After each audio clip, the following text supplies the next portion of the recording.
Welcome back to another segment here on GEMS podcast. With me today is Dr. Toby Travis, and him and I will be spending some time talking about how do we build trust with and throughout leadership? What does that look like? And etc. Because trust is something that we can easily gain, but we could also easily break trust. So we want to make sure that we are doing it correctly and both sides feel like there is a level of trust. But before we jump into there, I definitely want to give you some background on who Dr. Toby Travis is. So, Dr. Travis is the founder of Trusted Ed, a framework for business, organization, and school improvement focused on developing trusted leaders. In addition, he is an executive consultant with the Global School Consulting Group, an adjunct professor for the International Graduate Program of Educators for the State University of New York College at Buffalo, and an experienced teacher and school administrator, currently serving as the superintendent of the Village Christian Academy in Fayetteville, North Carolina. As a guest speaker, trainer, and consultant, his work has taken him through the United States and Europe, South Asia, Central, and South America. Dr. Travis is the author of the award-winning book, Trusted Ed, The Bridge to School Improvement, which is available on Amazon. It's been featured in Forbes and named Book of the Month for November and nominated Book of the Year 2021 by the Magic Pen. And we can learn more by going to www.trustededconsulting.org. So without further ado, let's welcome the guest of this 30-minute segment, Dr. Travis. Hi, Genesis. Hi, Dr. Travis. I am super excited to talk to you because you definitely have a multifaceted and versatile background with lots of wisdom to share. But before we jump into the work that you're doing around trust and how you're helping people navigate it, I want to give you a chance to connect with the audience in a fun and personal manner. So there are two options. We could do an icebreaker or a rapid fire 10 question game. What are you in the mood for? Oh, let's go rapid fire. Okie dokie. So we're playing rapid fire with Dr. Toby and Genesis. Do do do do do do. Question number one. Out of all the places you've traveled to, what has been your most impactful trip? Ecuador. Question two. Favorite color? Green. Question three, if you could recreate or relive any significant moment in your life, what would it be? Oh, wow. Spending time with my grandfather.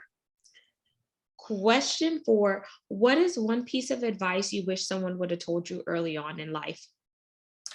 Make decisions slowly. Question five, you get 3 random acts of kindness per day for you to do for someone else. What are your 3 for today? Acts of kindness?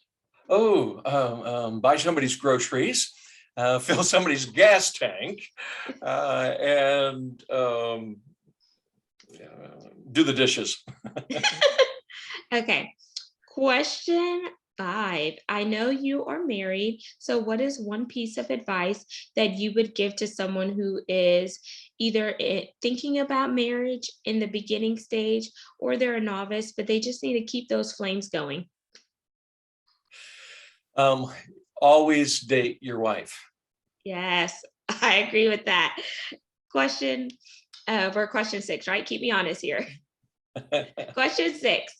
So, if you could have lunch or dinner with any person, past or present, Dr. Toby, who would it be?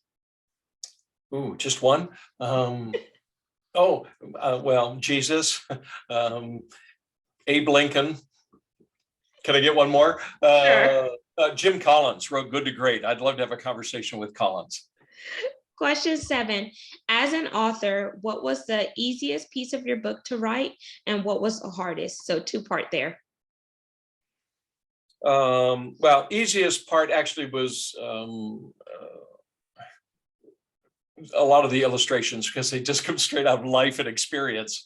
So that was probably the easiest. The hardest is working with the editors, because they're brutal, and you realize, boy, I thought I was a good writer, but you become very thankful and appreciative to professional editors, and so it's probably the hardest because it's humbling, but it sure made the book a lot faster and better read. Question 8, what's a wild card factor about yourself that makes you uniquely you that maybe not even some of your closest friends know? Well, in my youth and young adult years, I had a show business career, and I think there are so many transferable skills that I learned from scripting and staging and blocking and all of that have transferred into leadership skills.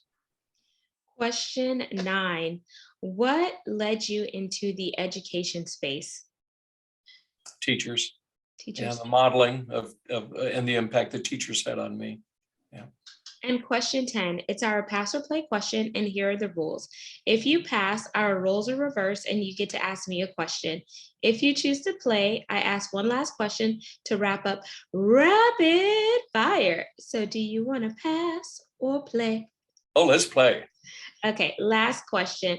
I know you work at a Christian school, so based on whether you're religious or spiritual, do you have a favorite scripture?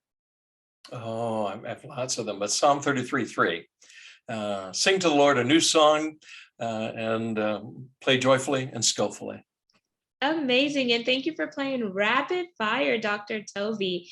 So let's dive into the work that you're doing around trust. Why is trust so important to you, and how can leaders do a better job gaining trust as well as maintaining trust with the people that they're leading? Well, of course, anecdotally, we all know it's important, right? We all know this is key. What really has driven me, well, first of all, was experience. Coming into the education world and working in a school years ago, I was really surprised, maybe I was naive, of how toxic the work environment was between teachers and administrators. And I'm like, oh my goodness, aren't we all here for the kids? Aren't we all here for, for what's best in learning? And I just saw, right, just all of these work environment issues going on that were really grounded in a lack of trust, and it went both directions. So that kind of personal experience. And then at the same time, as I was pursuing my doctoral degree, I'm like, well, let's dive into this, see if we can figure out answers to this. And I won't bore you with all the literature or the research, Genesis, but it really comes down to this. So this is what the research shows us is the number one indicator of successful schools, and it goes beyond schools, but my research was specifically in the education sector. The number one indicator of school success is trusted leadership. And what really gets fascinating as you dive into the literature is it doesn't seem to matter how we measure or define success. So if we define success as student achievement, the number one indicator of the highest levels of student achievement are trusted leaders in the school. When you look at retention rates, and this has application immediately to the business sector as well, what's the number one indicator of high levels of retention of quality employees? Leadership, making sure that the employees are feeling seen as well as heard, and they feel like they have a rightful place. Because if they feel like they're not connecting with the leadership, then they're going to get to a point where they check out. And once they're checked out, they're on their way out they're looking for something else, and etc. Even though they may love the work they're doing, or they may, from your standpoint, they may love the kids, it just feels like they're not in an environment that is conducive for them to thrive. And it has a direct impact on the quality of the work they're doing. Yes. And so there's a direct correlation. When teachers or employees are well supported, they get innovative, right? They get creative, they're passionate, and the more passionate and engaged they are, the more engaged students are. Or in the work environment, the more innovative you get, the higher the quality of the product or the service. And it's directly tied to high levels of leadership. And so what the trick and the issue actually comes down to is, how do you assess it? How do you measure it? How do you intentionally ensure that it is protected and that there are really even systems in place to make sure this just gets better and better. Yes, so we're going to dive into that. But before we dive into how do we measure those KPIs, those key performance indicators, how do we do the benchmarks? Are there assessments that can take? Because let's be honest, some people are taking the assessments, but are they truly taking the assessments because they may be afraid to put their truths out there because it may not be anonymous and they don't want any whiplash or anything to come back on them. But one question I did have from an education standpoint, because I see that a lot of teachers, and this is from the outside looking in, have left the workforce since the pandemic based on what was happening. It was very stressful because people were forced to stay at home to homeschool their own children, do online learning, and etc. Plus, if they were a teacher, they had to manage their students online, which was a totally different environment. No one prepared them for what the new norm was going to look like.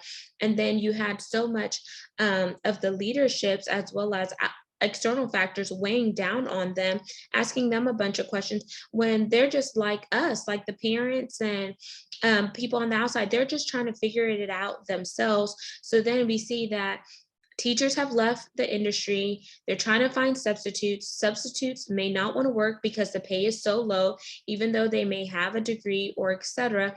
So what happened there trust-wise? Did we fail our education system, or were we just not prepared for what came down the pipeline? I know it was something new, but people were giving us the information ahead of time, letting us know that, hey, you should be mindful, SARS is coming, COVID is coming. And people are like, yeah, okay. And then whenever it hit us full blown, it was like everyone was scrambling.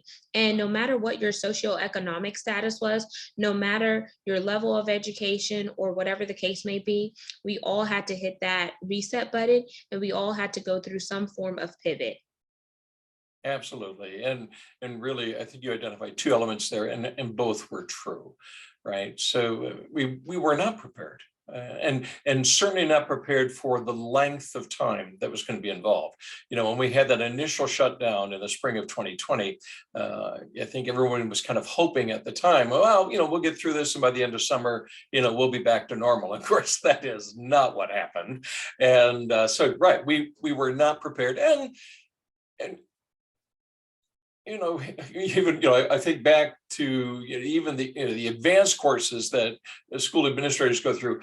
Yeah, we go through crisis planning and those types of things, but there really was nothing that had prepared administrators for how to lead through this type of situation or pandemic, for an extended period, because it really was a complete a pivot. We had to shift so very, very quickly to deliver what we are doing in very, very different ways. It was very unfair to teachers and to everyone. And yet, it was interesting. At the beginning, you saw all this love and praise on teachers, right? And that was great to hear and help.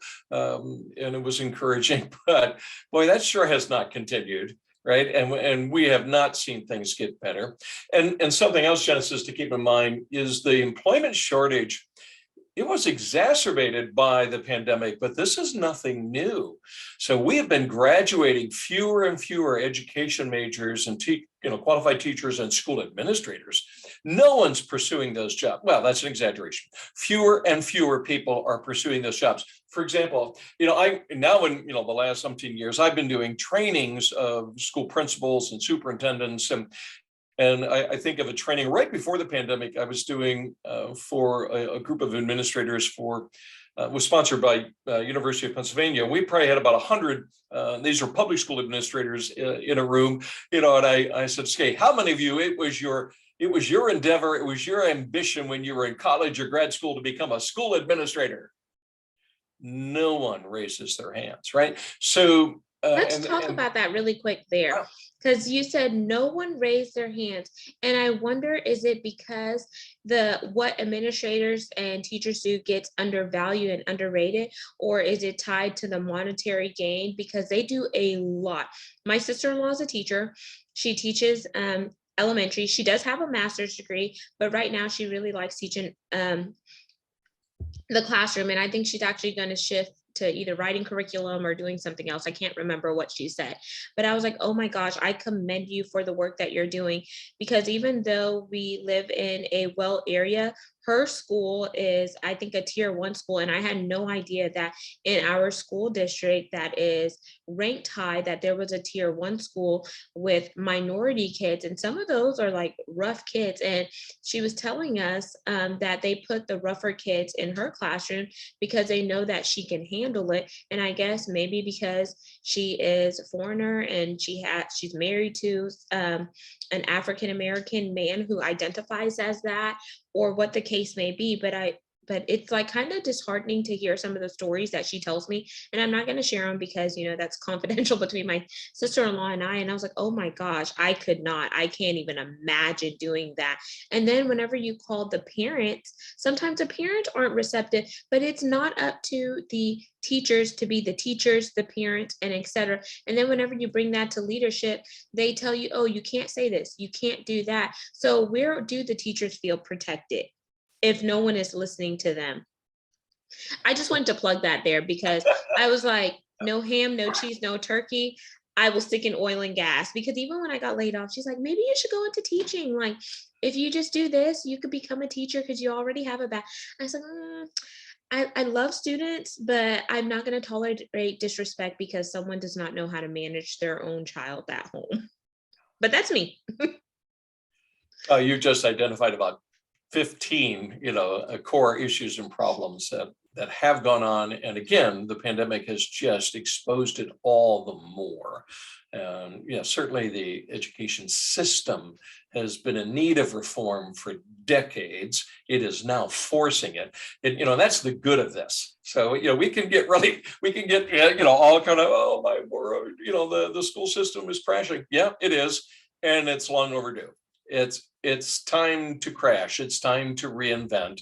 It's time to understand again the enormous value of teaching and of those who lead and really support teachers. I see the role of principals and superintendents. Yes, they're administrators, but really their job is to support teacher success. So they're really in a support role, and they need to be valued higher than ever before. But we need to hire professionals and treat them as professionals. And when we look at the school systems around the world that are excelling, that is the paradigm they're working from. It is understanding that education is not best set up in a factory structure. We're still, traditional schools are very much still based on a model of the industrial age of over 100 years ago. And this is also why they're failing, is, we're not delivering the art form, the nuances of what education really should be, which should be more of an apprenticeship relationship with students than this idea that we're kicking out a product called education. I'm sorry, it's never been that way, but we've treated it that way. And this is where, again, teachers get devalued. We need to really see just a refit of many things that have brought us to this current point. And I am encouraged. There is movement finally in establishing the value and building. And there's a lot of very creative things that are going on. It will create some failures. There will be some schools that try innovation and that didn't work. That's part of the innovation process. But let's not be scared to pursue, how do we rethink what education can look like and how to deliver what is best for our students' future, not what is based on our past. Absolutely. And I completely agree with that. And this question is going to drive me into what you were talking about with the assessments and the benchmarks. Is if we really think about education as a whole from a holistic standpoint and realize that every kid is going to learn differently, if we include diversity, equity, inclusion, and belonging, not just on the leadership front, but also on the staff front, because if they don't feel like they can identify with their leader, then they also feel like they're not going to necessarily survive and thrive in a conducive environment. So we have the kids, we have the staff, we have the leaders, And then we have diversity, equity, inclusion, and belonging, which is very important. And then another thing that we have is we also need the support from the children's family, because the teachers are not supposed to be the one-stop shop. We need the family members to get with the teachers and the leadership in order for synergies to take place. And all of us need to come together, because let's be real, these students are our future. And if we're not preparing them for success, what is our world going to look like? And we also need to be open to listening to the students, because sometimes those students, they're not necessarily bad students. They may just have some stuff going on at home and they may be crying out for help. And if they don't feel like they could go to school and talk to their teachers without their parents getting in trouble or without them being reprimanded, then what type of message is that conveying to the students? And do they feel like they could trust the education system? So some of those students end up leaving the education system, and then we wonder why there's so many crimes or other things taking place, or these kids who are becoming parents. There's so many different complexities involved in this. And I love that you're talking about trust, because it goes to all levels. So let me know if that was a good point. And would you think we could lead into the benchmarking and all of the other stuff that you alluded to before, Dr. Toby? And I Well, know we're running on a time commitment, so whenever you need to go, just let me know and we'll begin to wind down. well, let me just make a comment on what, again, you identified about 10 elements there. Sorry. Sit here for a couple of hours and unpack all of that. But one of the things that I have seen and observed in the last, especially the last 15 years, there has been again, a paradigm shift of parents and their ownership of the education of their children, and I believe it's not healthy, and we really need to re-empower parents and to understand it is primarily now. The schools are there to partner with them, but when parents have a consumer mindset, I'm paying my taxes, therefore you've got to produce this for my kid, or I'm paying my tuition in the private school sector, therefore, it's a I'm paying this, therefore I should get this service. That's not how education works. It is not an over-the-counter business, right? What we know about the best situation for student learning and growth is a cooperative experience between home and the school, and in Christian education with the church even. So it's the community, you can even say, the old "it takes a village" line is true. This is where we see kids flourish the most, is they've got to have a unified support network around them that's working tandemly. It's not just, oh, I paid this and you pass it off. That doesn't work.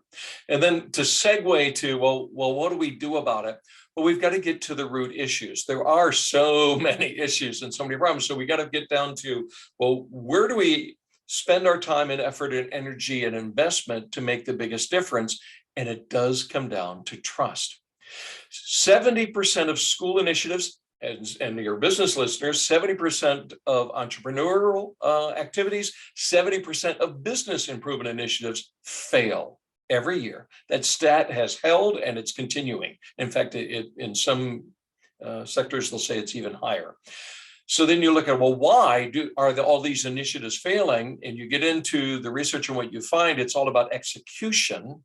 And then when you get into what is it about the execution of these initiatives that are failing, it comes down to leadership. And it's all a lack of trusted leadership. So this is why when schools are trying to fix things, or businesses are trying to fix things, if they don't first address the trust issue between the leadership and the employees, it doesn't matter what you do. It's not going to be sustainable. It's not going to work. You're skipping the central issue and the most important piece. And what I found, Genesis, and where this gets really exciting, is when schools and organizations take the time to assess it, to be transparent about it, to then intentionally address what weaknesses are there, and to try to fix those issues that create distrust, and the trust level starts to build. Well, it's like magic. You start seeing all these wonderful things start happening. without even having, those exterior initiatives, we want to increase student scores, or we want to increase, product development. Those things just happen when we fix the trust issues. And so that's why I'm so passionate about this, because so many are missing that critical step. And yet when those who take the time to address it, boom, all kinds of wonderful things start happening. That is amazing, and I can hear the passion, and I want to be respectful of your time, Dr. Toby. So let's jump into your book, because I definitely want the audience to connect with you further offline, learn about your book, grab that book, read it, and then if they have any questions, we could maybe do another session after the baby and maybe do a Q&A. So talk to us about your book, or if there's anything else you want to say before we jump into the book. I'm going to throw you an audible. Well, Trust Ed, the bridge to school improvement. Again, it's just trusted, but with the ED emphasized. So Trust Ed, the bridge to school improvement, available on Amazon. Actually, the Spanish version is about ready to be released. So currently available in Kindle and print. And if folks are looking to connect with me, LinkedIn, I'm on LinkedIn a lot. You can just Dr. Toby Travis. You can find me there, or Google me. I'm on the global school consulting site, or trustedconsulting.org, or Trusted School. But if you Google my name, you're going to find me.